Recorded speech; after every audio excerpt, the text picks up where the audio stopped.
Good evening, everybody, and welcome to Life Talks with Dr. Ricky Allmon, Leadership After Dark, where we seek to empower you to explore your potential, engage your passions, and expand your possibilities. No, your eyes are not playing tricks on you. Yes, I'm in a different environment tonight. I'm working on some other content just for you, and I thought it would be good to broadcast in a different place. You know why? Because leaders need fresh perspectives. So every now and again, it's just good to get in a different environment so that you can create a breeding ground for fresh ideas. Listen, I need you to do me a favor right quick. If you haven't done this already, subscribe to this channel. Go ahead and click that thumbs up button that you see right there and share this with those that you care about, those that you like to share insight, inspiration, and information with. I want you to share this video with them tonight.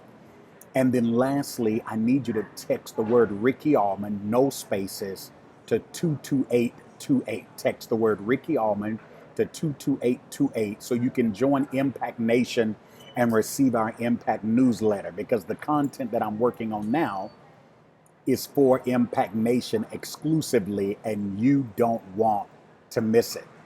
Tonight, I'm talking about the subject, change the program.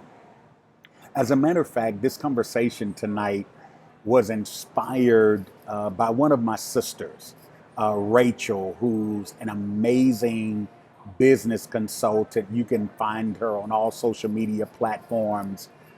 She's doing some great work there in the Texas area and beyond. But in a conversation she and I were having the other week, she said something to me that really stuck with me and resonated with me because of the implications that it carried as it relates to leaders, and specifically organizational leaders. So tonight, even though this conversation is designed for everybody, is designated for leaders. So if you're a leader, you know other leaders, tell them to tune in right now. They do not want to miss this conversation, because this conversation tonight is for pastors, it's for CEOs, it's for entrepreneurs. If you're leading a team, if you're leading your home, I want to help you change the program. Here was what Rachel said to me in our conversation that inspired me to do this show tonight. She said, Ricky, program decisions are no decisions at all. Let me say it again. She said, programmed decisions are no decisions at all. And then she said, this is never an option for a leader. Now, I need you to understand that, because those who just seek to maintain and manage, they make programmed decisions. Programmed decisions is just going with default. It's doing what's always been. It's not challenging the status quo, not going beyond the mediocre. We just keep on doing what we've always done. That's not an option for a leader. And if I'm honest with you, most organizations operate on autopilot, at least those organizations that are average. They operate on autopilot. What that means is they operate within the context of predictable deliverables and counterproductive outcomes. They simply play it safe. You know, we don't want to rock the boat. We don't want to do anything that's too far out there. This has worked for us for the last 10,000 years. And so this is what we're going to do. That's what happens within average organizations. But you know what above average organizations look like? I'm so glad you asked. Above average organizations create what I call organized chaos. In other words, they create a counterculture to average organizations. And I'm going to explain in a minute what that organized chaos looks like. No, it's not convoluted. No, it's not something that doesn't have a purpose, but it's something that is designed to create exponential productivity and unprecedented results. In other words, it's simply going from being safe to being strategic. So as a leader, whenever you're implementing new ideas, or whenever you're getting ready to institute a new program, there are 4 factors that I need you to consider. And if these 4 factors do not inform your decision, you need to change the program. Somebody needs to hashtag that right now, hashtag change the program.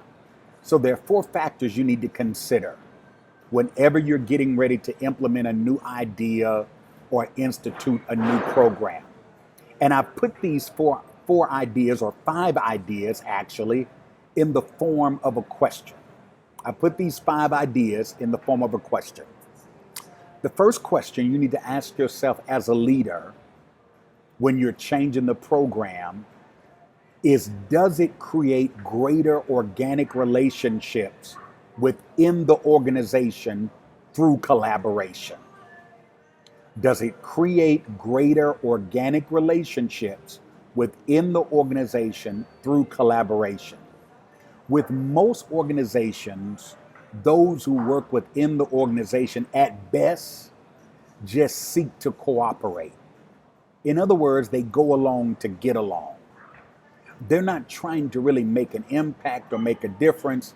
They show up, they do their prescribed assignments, they go home, they wait for Friday to get their check, and then they do it all over again. But in order for you to create something that's going to make a difference, the first thing you want to do is create and cultivate greater organic relationships. Why is that so important, Ricky? I'm so glad you asked. Because an organization is only as strong as the relationships in it. Show me an organization with strong relationships, and I'll show you a strong organization. Show me an organization with weak relationships, and I'll show you a weak organization. And so it's important that in your organization, it's not top heavy where everything sits, all the decisions are made by the person at the top, and then, everything else trickles down to the busy bees and the ants and whatever. No. If you're going to do something that's going to make a difference, it's important for you to cultivate a culture, whether it's corporate or church, that creates strong organic relationships. Number 2, if you're going to be an organization that has sustainable, effective, and impactful programs, the second question you have to ask is, does it bring out the best in those that are involved? Leaders, stop just implementing things because it's a great idea to you. Whenever you get ready to implement something, ask yourself, is this going to bring out the best in the people that I have doing it? Does this appeal to their strengths? As a matter of fact, I need you to consider this. The strength of a team is in the productivity of the weakest link. I don't think you heard what I said right there. I said the strength of a team is in its weakest link. Show me the productivity of the weakest person on your staff, and I'll show you the strength of your team. Because what that says is even the person that may have limited ability or limited capacity, if you're able to get productivity out of them, then imagine what you're getting out of the high achievers and overachievers. So it's important that whatever you're trying to implement or institute, you got to ask yourself, which means you need to know and do an assessment of those in your organization, on your teams, to know what their strengths are, know what their weaknesses are, know how they shine, and then make room for them to shine. Number 3, whenever you're implementing a new idea or instituting a new program, the third thing you need to ask yourself is this just a temporary fix, which means I'm being reactive as a leader, Or is this a long-term solution? Which means I'm being responsive. To be reactive is impulsive. To be responsive is instructive. And so it's important as a leader that you're not trying to put a band-aid on an open wound. Now, I need you to understand this because it's easier, it appears easier to just be reactive and to give a temporary fix. You know why? Because long-term solutions require more time and often they cost more money. But can I tell you something? If you go for the long-term solution, you'll yield more sustainable results. So if you're getting ready to implement new ideas or institute a new program, take your time with you. The organization's not going to go under overnight. Take your time. Explore. You've been doing that last program for 150 years anyway. So don't rush to do something different just because you're trying to be different. And don't rush to do something different just because you're trying to look better. No, make sure you bring in the right people around it. Make sure it brings the right thing out of them. And then take your time. Make an informed decision about what it is you're getting ready to do. Is this helping you already, leaders? Am I giving you some tools that you can not only use for yourself, but share with other leaders you know? The fourth thing you need to consider whenever you're getting ready to implement new ideas or institute a new program is, does it make room for evolution and expansion? Even if it means that we do something totally different down the road. The worst mistake that any leader can make is to try to make a monument out of something that's designed to move. Don't get so locked into what you're doing that you make it your end all be all. Understand, leadership is fluid. Leadership is not designed to be static. Okay, let me say it like this. Don't make your method your mission. Allow your mission to shape your method. Did you get that?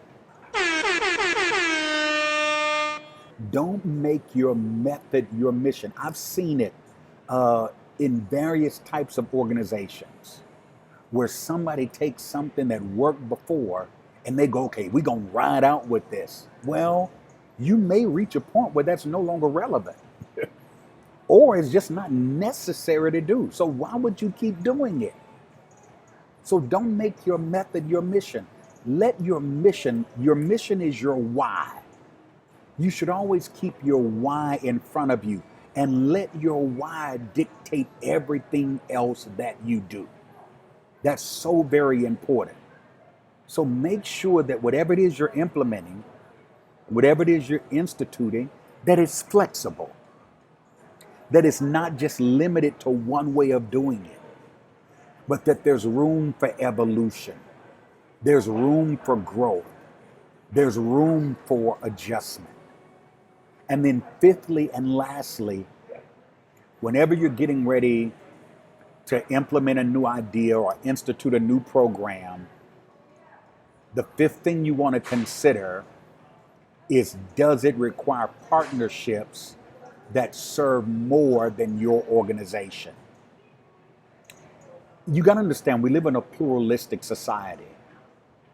Partnership equals not only profitability, but partnerships brings posterity. Here is how. Here is why. Because when you partner with somebody that may have something to offer different than you, guess what it does? It increases the exposure of what you have on their platform. Even in this virtual space, I believe in partnerships. I have a partnership with a great friend of mine, a great brother, Stephen Thurston, that we facilitate every Saturday at 11:30 a.m. called The Revolution Will Not Be Televised. It will be streamed. That's a shameless plug. So you ought to join us and join the group, by the way, on Facebook. The Revolution will not be televised. It will be streamed. But I have a partnership with him because he brings some different perspectives. Even though we have a synergistic partnership, we yet have our own perspectives which expand our reach. And so it's important as a leader that when you're implementing something, ask yourself, what partnerships does this necessitate? Who can I connect to that may have something to bring to this that's different than what I have, that will expose what I have to a different group, a different demographic, even in the church. The church should partner with social agencies or community groups. So it doesn't matter what your context of purpose is or the construct of leadership you have, seek sustainable partnerships. Here is why that's so important, because collaboration brings multiplication. I'm going to say that again. Collaboration brings multiplication. So when you collaborate with others, it allows you to expand your reach. And here's what I would need you to understand, and this is so critical. This is so critical. There's a particular generation that prides itself in discipline. I won't name them, they're just the generation before me. And even though they can be very consistent, uh, even though they're dependable and reliable, one of the issues with that generation is they have a propensity to keep doing the same things over and over again. And so even though they're diligent and dutiful in what they do, their Achilles heel is oftentimes they never change it. And they think because I'm doing the same thing, I must be disciplined. No, that just means you're repetitive. That's all that means. And while you do get an E for effort in being repetitive, that's not necessarily a sign of discipline or hard work. Because real discipline is to investigate. Real discipline is to be committed to exploration and continue to seek to do something you've never done so you can have what you've never had.